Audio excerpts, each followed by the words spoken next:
Sahabat peradaban kasih ekologis yang terkasih, berikut ini saya sajikan homili Bapak Ignatius Kardinal Suharyo dalam misa perayaan syukur ulang tahun Yang Mulia Bapak Kardinal Suharyo yang ke-75 pada tanggal 12 Juli 2025 di Gereja Katedral. Selamat menikmati.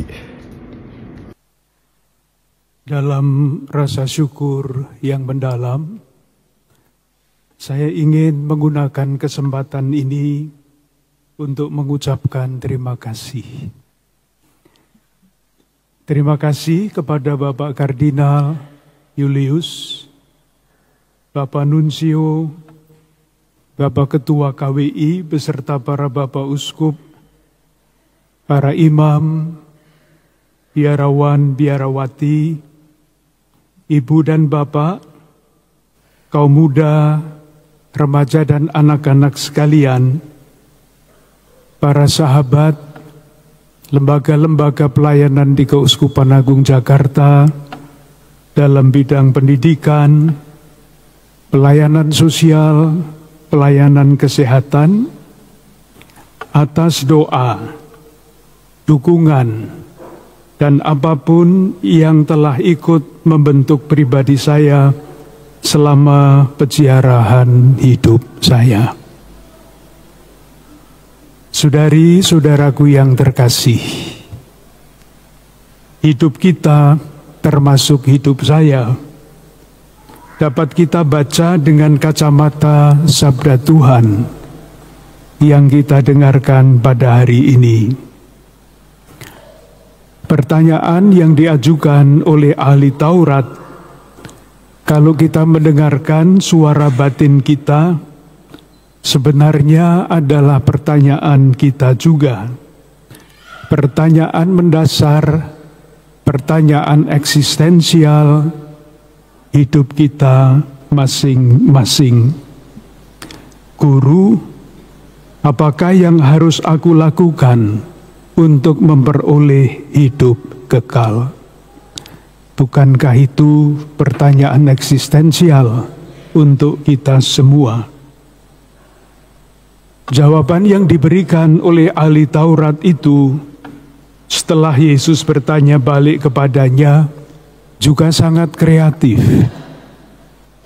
Ia berkata, "Kasihilah Tuhan Allahmu dengan segenap hatimu, dengan segenap jiwamu, dengan segenap kekuatanmu, dan dengan segenap akal budimu.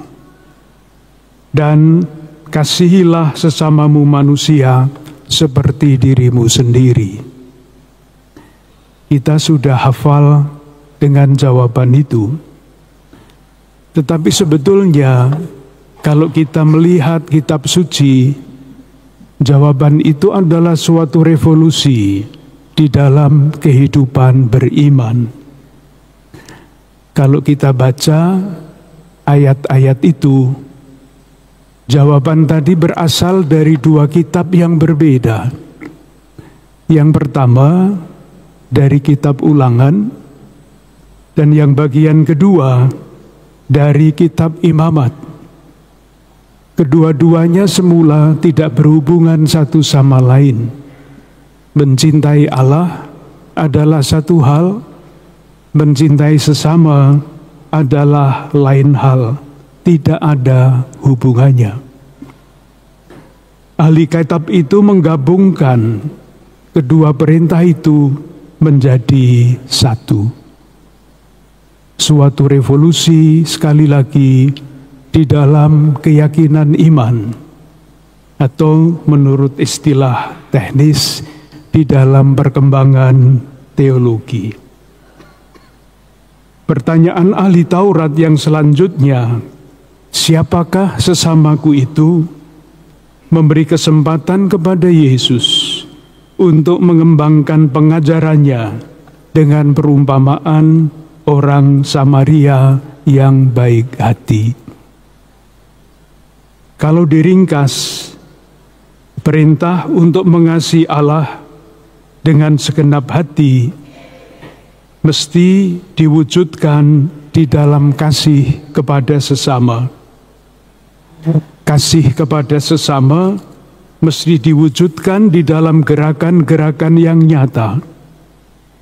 Dan gerakan-gerakan itu mesti bersumber pada hati, segenap hati, dan didorong oleh kompetensi etis yang namanya kemudian disebut compassion, bela rasa. Saudari-saudaraku yang terkasih, kalau saya renung-renungkan, Tuhan menuntun saya di jalan ini, di dalam garis perenungan ini. Pada tahun 1987, sudah lama, saya menerjemahkan suatu buku yang berjudul Compassion, tahun 1987. Pada waktu buku itu saya terjemahkan, kata bela rasa belum biasa dipakai. Setelah mencari-cari kemungkinan yang macam-macam, akhirnya judul buku dalam bahasa Indonesia adalah Sehati Seperasaan. Tanpa saya sadari, makna kata itu berinkubasi sangat lama di dalam diri saya. Dan sesudah beberapa lama, sekian lama berinkubasi di dalam diri saya, salah satu buahnya adalah logo Keuskupan Agung Jakarta dengan tulisan Gembala yang baik dan murah hati. Murah hati menerjemahkan kata yang sama, compassion, yang mulai dipakai pada tahun 2012.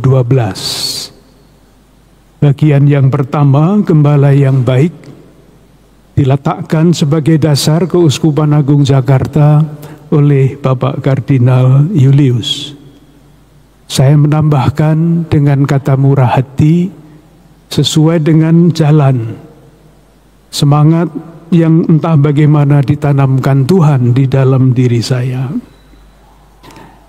Lambang itu mendorong Keuskupan Agung Jakarta pada tahun 2014 aksi puasa pembangunan dengan semboyan semakin beriman, semakin bersaudara, semakin berbela rasa.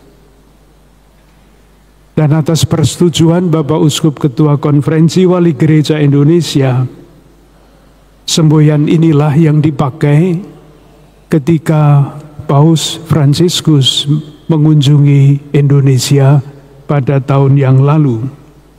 Temanya sama. Di dalam bahasa Inggris tentu saja, faith, fraternity, and compassion.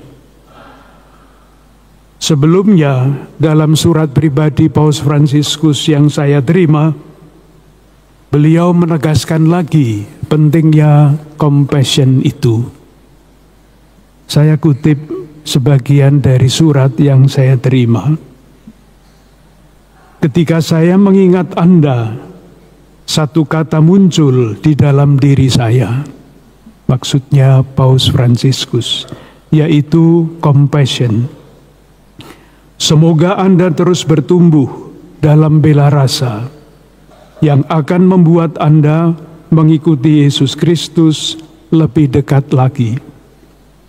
Bela rasa untuk saudari-saudara yang menjadi korban dan dijadikan budak oleh berbagai macam kejahatan, yang mengharapkan sentuhan kasih dari semua orang yang percaya kepada Tuhan.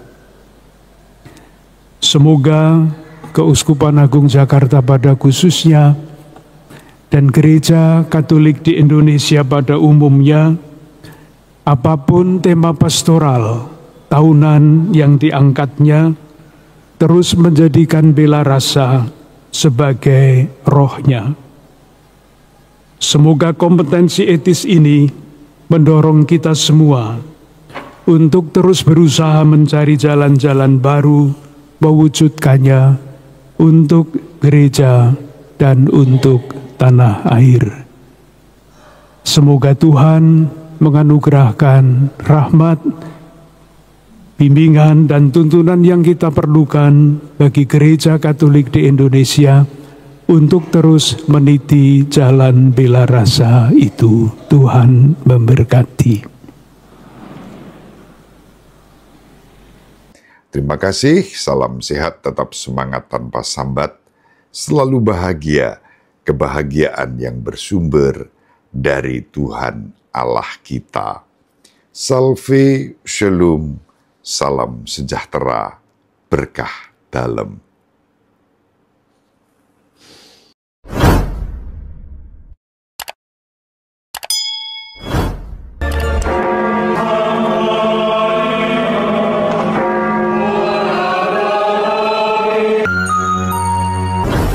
Peradaban kasih yang terkasih, sampai jumpa pada episode berikutnya. Terima kasih atas kebersamaan kita. Salam peradaban kasih ekologis, berkah dalam.